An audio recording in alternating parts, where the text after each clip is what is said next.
সরকারি চাকরিতে কোটা ব্যবস্থা সংস্কারের দাবিতে আন্দোলনকারী শিক্ষার্থীদের অপমান করা হয়েছে দাবি করে এর প্রতিবাদে দেশের বিভিন্ন বিশ্ববিদ্যালয়ে বিক্ষোভ করছেন শিক্ষার্থীরা। রোববার রাত 11টার দিকে কয়েকশো শিক্ষার্থী ঢাকা বিশ্ববিদ্যালয়ের ক্যাম্পাসের রাজু ভাস্কর্যের সামনে অবস্থান নেন। রাত 12টার পর যুবলীগ, স্বেচ্ছাসেবক লীগ ও ছাত্রলীগের নেতাকর্মীরা শাহবাগে অবস্থান নেন।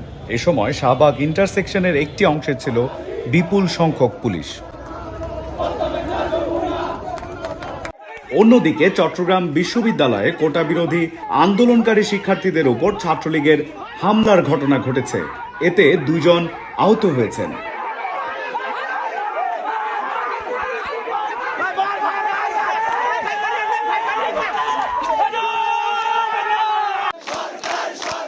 রাজশাহী ও জাহাঙ্গীরনগর বিশ্ববিদ্যালয়ে শিক্ষার্থীরা মহাসড়ক অবরোধ করে বিক্ষোভ করছেন। প্রতিবাদ মিছিলে চাইলাম অধিকার, হয়ে গেলাম রাজাকার বলে স্লোগান দিচ্ছেন শিক্ষার্থীরা। এর আগে চীন সফরের সংবাদ সম্মেলনে প্রধানমন্ত্রী শেখ হাসিনা বলেন, যতক্ষণ তারা শান্তিপূর্ণভাবে করে যাচ্ছে কেউ কিছু বলছে না, কিন্তু এর বাইরে যখন কিছু করবে, পুলিশের গায়ে হাত দেওয়া বা পুলিশের গাড়ি ভাঙা বা এভাবে আক্রমণ, এগুলি যদি করতে যায় তাহলে তখন তো আইন তার আপন গতিতে চলবে। এখানে আমাদের কোনো কিছু করার নেই। কোটা আন্দোলন করবার আগে তাদের তো পরীক্ষার রেজাল্টগুলি দেখে নেওয়া উচিত ছিল যে কোথায় তারা দাঁড়িয়েছে। আর দ্বিতীয় কথাটা হচ্ছে, মুক্তিযুদ্ধের বিরুদ্ধে এত ক্ষোভ কেন? মুক্তিযোদ্ধাদের নাতিপুতিরাও পাবে না, তাহলে কি রাজাকারের নাতিপুতিরা পাবে? সেটা আমার প্রশ্ন, দেশবাসীর কাছে প্রশ্ন। রাত 11টায় ঢাকা বিশ্ববিদ্যালয়ের রোকেয়া হলের প্রায় 100 শিক্ষার্থী হলের গেট ভেঙে মিছিল নিয়ে বের হয়ে রাজু ভাস্কর্যের সামনে যান। সেখান থেকে শামসুন নাহার ও সুফিয়া হল থেকেও শিক্ষার্থীরা মিছিল নিয়ে অবস্থান নেন। বৈষম্য বিরোধী ছাত্র আন্দোলনের সমন্বয়ক নাহিদ ইসলাম বলেন, তারা কোনো আন্দোলনের ডাক দেননি। শিক্ষার্থীরা স্বেচ্ছায় হল থেকে বেরিয়ে এসেছে। কতক্ষণে আন্দোলন চলবে এটার কোনো পূর্ব পরিকল্পনা ছিল না, চলতে থাকবে যতক্ষণ না পর্যন্ত আমরা পরবর্তী কোনো নির্দেশনা পাচ্ছি সমন্বয়কদের কাছ থেকে বা রাষ্ট্র থেকে আমাদেরকে কিছু বলা হচ্ছে এই উস্কানিমূলক বক্তব্যের জন্য। দেখেন, 2% মানুষের জন্য রাষ্ট্রের সর্বোচ্চ ক্ষমতাশীল ব্যক্তি উনি যদি বলে ফেলে যে যারা কোটার বিরোধিতা করছে তারা হচ্ছে রাজাকার, তাহলে সেই অনুযায়ী লজিক্যালি কি দাঁড়ায়? 2% মানুষ হচ্ছে মুক্তিযোদ্ধা আর আমরা 98% মানুষ হচ্ছি রাজাকার। এটা কি বলতে পারেন? আপনি এতটা বায়াসড কিভাবে হন? 98% মানুষের ভোটে আপনি আজকে এইখানে এসেছেন আর আপনি আমাদের সবাইকে রাজাকার বানিয়ে দিলেন।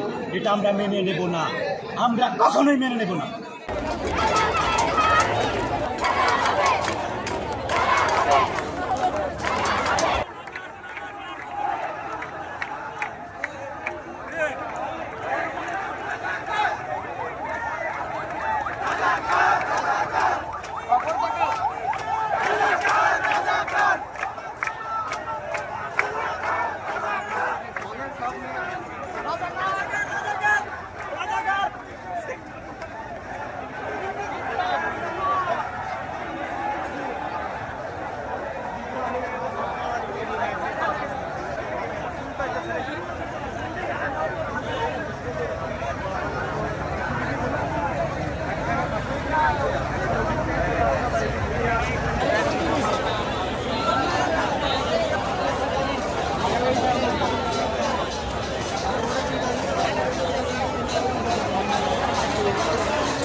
শাকিল